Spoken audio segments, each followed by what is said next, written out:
So yeah, I am aware that there's people that look like you or me, but they're not really for us. You know, Mm. what's that saying? Like, all skin folk are not kinfolk. Yeah, yeah. That's real, and I think Mm. especially when you do start to learn the history of America and you Mm. learn about them using that strategy against us, because they already know if they put someone that looks like, a non-melanated person in that circle, it's obvious who the outsider is.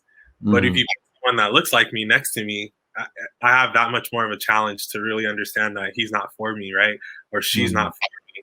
So I do think it happens, and I do think there are people that like to fan the flame of like dissent, and like you said, they want to kind of just get under your skin just for the sake of getting under your skin. Mm. um so I did start to have that kind of happen where I would have to almost ask, like, is this person trolling me, or do they really want Yeah. to change about this topic, right? And so for some people, I think you get a sense a little earlier in the exchange that, like, okay, they're not really trying to like understand knowledge, like they're just Mm. trying to prove their point, which I think is something different than like I'm trying to talk to people to understand. Um, Mm. I want to understand why you live the way you live and think the way you think, and I hope it's vice versa for you. So for the sake of like not wasting time, Mm. I do think it's good if you can kind of get a sense of where people are coming from, because you're gonna meet the people that want to advocate just like you.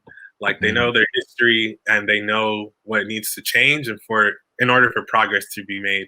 So that would be like that quadrant A person where like they're on your team and they you guys are working together and you want to move things forward.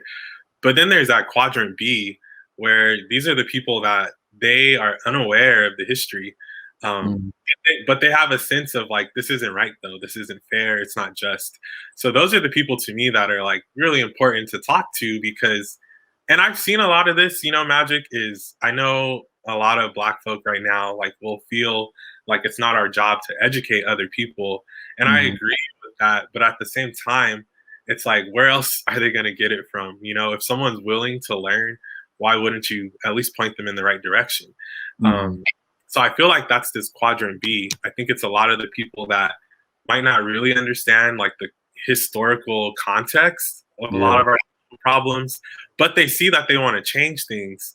So to me, those are the people that I've kind of engaged with, that they want to learn, so that they can change their circle, right? They might not be able to change their full family circle, but at least within their small circle, they can have that impact because they're educated on these things now. Um, and those are the people, like I said, I feel like they're the ones to kind of find and help kind of in their journey. But then there's like the quadrant C. These are kind of the people like the trolls out there, Mm.